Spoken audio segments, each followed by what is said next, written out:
जब भी आप निराशा में हैं, दुख में हैं, चिंता में हैं और आपको मालूम नहीं है कि क्या है अगला स्टेप, और जब आप शांत रीति में बैठ के बाइबल खोलते हैं, आपको ऐसा नहीं लगता कि आप किताब पढ़ रहे हैं, आपको एहसास होता है ये मेरे से बात कर रहा है, ये मेरे अवस्था के बारे में मुझे बोल रहा है, ये मेरा परिस्थिति के बारे में मुझे बोल रहा है। अगर आपसे आज तक परमेश्वर का वचन ऐसा बात नहीं किया तो आप घर में आराम से बैठिए, अपने वचन को खोलिए और परमेश्वर को अनुमति दीजिए कि उसका वचन के द्वारा वो आपसे बातें करे। तब मैं विश्वास करूंगा मंडे तक आप बोलेंगे मैं ऐसे बैठा था, मैं प्रभु का वचन खोला था, प्रभु ने इसके द्वारा, ये वचन के द्वारा मुझसे बातें किया। परमेश्वर के वचन को सही रीति में इंटरप्रेट करना भी हमें आना चाहिए। अगर सही रीति में इंटरप्रेट ना किया जाए तो हम परमेश्वर के वचन को गलत रीति में समझ सकते हैं। बहुत सारे लोग, पियंकर लोग हमेशा यूज करने वाले वचन है, यीशु ने पानी को दाखरस में बदल दिया इसलिए हम दारू पी सकते हैं। परमेश्वर के वचन में ऐसा नहीं लिखा है, बल्कि परमेश्वर के वचन में लिखा हुआ है नशा करने वाले परमेश्वर के राज्य में उसको प्रवेश नहीं है, पाप करने वालों को परमेश्वर के राज्य में प्रवेश नहीं।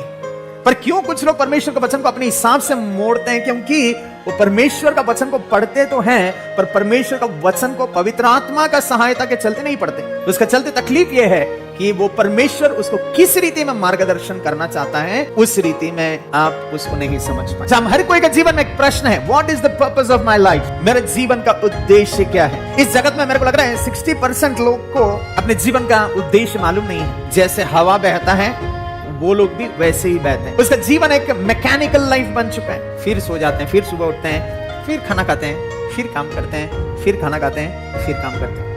और उस तरह का जीवन कभी भी एक व्यक्ति को आनंद से जीने में, आशीष में जीने में, भरपूरी का जीवन जीने में उसको कभी भी सहायता नहीं कर पाए। यूहन्ना 10:10 में लिखा हुआ है, शैतान आया है मारने के लिए, लूटने के लिए, घात करने के लिए। परमेश्वर का पुत्र आया है क्या चीज के लिए? तुझे बहुतायत का जीवन देने की। बहुतायत का जीवन यानी आपका जीवन आप फुलेस्ट तक जिए, दुखी व्यक्ति के जैसा नहीं, बोझ से दबे हुए व्यक्ति के जैसा नहीं, तकलीफ से गुजरने वाले व्यक्ति के जैसा नहीं, बल्कि आपका जीवन परमेश्वर की योजना के हिसाब से भरपूरी से जिए, भरपूरी से जिए। परमेश्वर चाहता है, क्या चाहता है? जैसे हम आत्मीय उन्नति करें, हमारे जीवन का हर क्षेत्र में हम उन्नति करें। बट ये जीवन की यात्रा में अनेक बार हमारे प्रायोरिटीज हम मिस कर देते हैं। हम इस जगत में एक डिस्ट्रैक्शन से भरा हुआ जगत में जी रहे हैं। किसी को भी 1 मिनट या 30 सेकंड से भी ज्यादा आज मनुष्य एक विषय के ऊपर फोकस नहीं कर पाता। क्यों? उसका कारण क्या है? रील्स। और ऐसे देखते हैं उसको, ऐसे ऐसे ऐसे हमारा उंगली ऐसे चलता रहता है। रील्स देखने वाले, मोबाइल देखने वाले, उसको मालूम है आप उतना पेशेंस आप में नहीं है। आप ऐसे ऊपर कर देते। क्यों? क्योंकि हमारा जीवन में हमें एक चीज के ऊपर केंद्रीकरण करने का वो शक्ति कहीं ना कहीं संपूर्ण रीति में खत्म हो चुका है। हम ऐसा दुनिया में जी रहा, तो आप एक बार सोचिए, आपका जीवन का उद्देश्य के विषय में आप निर्णय नहीं ले पाना आश्चर्य का बात नहीं है। Because the world is full of distractions, full of distractions. हर जगह पॉपअप्स हैं, है ना?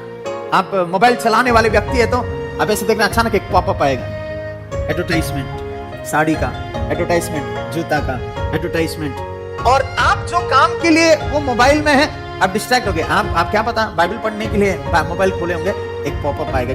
इस जगत डिस्ट्रैक्शन के लिए बना गया है। मैं आपको बताना चाहता हूं, इस अंत दिनों में हर एक विश्वासी अपने जीवन में जानने का जरूरत है उसका जीवन का सही उद्देश्य क्या है। मरकुस उसका 8वां अध्याय 36 वचन को पढ़ेंगे। यदि मनुष्य सारे जगत को प्राप्त करे और अपने प्राण की हानि उठाए तो उसे क्या लाभ होगा? What shall it profit to a man if he gains the whole world and loses his own soul? Luke chapter 12 verse 13 to 21. Yes, पढ़िए। फिर भीड़ में से एक ने उससे कहा यानी यीशु से कहा, क्या कहा? हे गुरु मेरे भाई से कह कि पिता की संपत्ति मेरे साथ बांट ले। उसने उससे कहा, यीशु ने उससे कहा, हे मनुष्य किसने मुझे तुम्हारा न्यायी या बांटने वाला नियुक्त किया है? और उसने उनसे कहा चौकस रहो और हर प्रकार के लोभ से अपने आप को बचाए रखो, क्योंकि किसी का जीवन उसकी संपत्ति की बहुतायत से नहीं होता। किसी का जीवन बहुतायत का संपत्ति से नहीं होता है। यहाँ यीशु के पास एक व्यक्ति आ रहा है और यीशु से बोल रहा है, यीशु एक काम करो, हमारा घर में थोड़ा बंटवारा होना है, संपत्ति हमें चाहिए, आप हमारे बीच में न्यायी बन के इसमें फैसला कराओ। यीशु से पूछता है, मैं कब तुम्हारे लिए न्यायी बन गया? मैं कब तुम्हारे संपत्ति को बंटवाने वाले व्यक्ति बन गया? आगे परमेश्वर का वचन कहता है, सतर्क रहो, बी वेयर। किससे सतर्क रहना है? वो वर्ड को पढ़िए। नंबर 1 पॉइंट वहां पे है, लोभ आपका जीवन का उद्देश्य को भटका सकता है। आपके जीवन में हर तरह का लोभ, कोई भी तरह का लोभ हो, गाड़ियों के लिए लोभ हो, घरों के लिए लोभ हो, पैसा के लिए लोभ हो, या कोई भी विषय जो हम इच्छा करते हैं, जो परमेश्वर के वचन लोभ कहता है, वो चीजों से हमें सतर्क रहने के लिए बोलता है। सो आपका पर्पस, आपके जीवन का उद्देश्य से आपको भटकाने वाले नंबर 1 विषय क्या है? लोभ है। एक धनी व्यक्ति के बारे में यीशु बोल रहा है, धनी व्यक्ति का भूमि में बहुत अच्छा उपज आ रहा है। कितना ब्लेसिंग का बात है कि काम करने वाले भूमि में उपज अच्छा आ रहा है, पर यह व्यक्ति ने एक निर्णय लिया कि उसका स्टोर हाउस को वो तोड़े, उसका स्टोर हाउस को वो तोड़े। वो स्टोर हाउस को तोड़ के उसको और बड़ा कर उसमें और जितने भी उपज आ रहे हैं उस सबको स्टोर करके रख सके। मतलब अच्छा बात है ना, हम सब लोग उन्नति पाना है, परमेश्वर चाहता भी हम उन्नति पाए, but at the same time ये धनवान व्यक्ति के विषय में देखे तो अपना स्टोर हाउस को तोड़ रहा है और बड़ा स्टोर हाउस बना रहा है और जितने भी चीजें आए उसको वहां स्टोर कर रहा है। वहां तक ठीक है, आगे बढ़े। और अपने प्राण से कहूंगा, अपने प्राण से कहूंगा कि प्राण तेरे पास बहुत वर्षों के लिए, तेरे पास बहुत वर्षों के लिए बहुत संपत्ति रखी है, चैन कर, खा पी सुख से रह। यहाँ प्रॉब्लम शुरू हुआ है। जब तक वो आशीषित है कोई प्रॉब्लम नहीं, जब तक उसका स्टोर हाउस भरा हुआ है कोई प्रॉब्लम नहीं, पर अब वो अपने मन से बोल रहा है, क्या बोल रहा है? देखो तेरे पास सब कुछ है, अभी क्या करना है?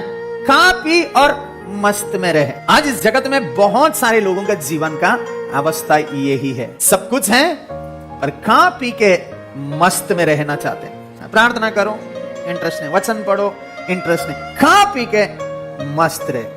ये एक वार्निंग का विषय। आगे पढ़िए क्या लिखा हुआ है। जो आशीषित है, जो धनवान है, जिसके जीवन में कोई भी कमी नहीं है, जिसने और इकट्ठा किया, अपना स्टोर हाउस को तोड़ के और इकट्ठा किया है, जिसका जीवन भर में और कोई प्रॉब्लम नहीं है, वो अपने मन से बोल रहा है, खा पी के मस्त रहे।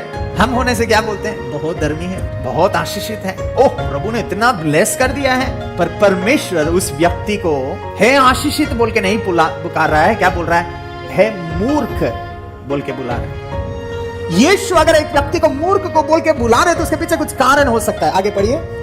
इसी रात तेरा प्राण तुझसे ले लिया जाए, तब जो कुछ तूने इकट्ठा किया है वो किसका होगा?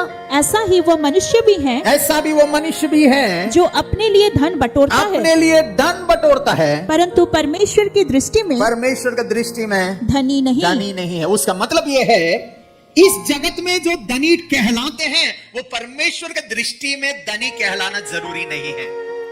इस जगत में जो परमेश्वर की दृष्टि में ज्ञानी कहलाते हैं, संसार के हिसाब से वो ज्ञानी कहलाना जरूरी नहीं है। कल रात प्रभु का दास प्रेयर एंड फास्टिंग में ऐसे हमसे बोला कि हम आत्मा के द्वारा जिए। आत्मा हमेशा आत्मिक विषयों के ऊपर लालसा रखता है, शरीर हमेशा शारीरिक विषयों के ऊपर इच्छा रखता है। मेरे भाई मेरे बहन, इस इतवार के समय में परमेश्वर की आत्मा हमें यह वचन इसलिए दे रहा है क्योंकि इस जगत का हर तरह का ब्लेसिंग्स अच्छा है, पर ये सब चीजें हमारा मन का बचावट से बढ़कर नहीं है, हमारा मन का सुरक्षा से बढ़कर नहीं है।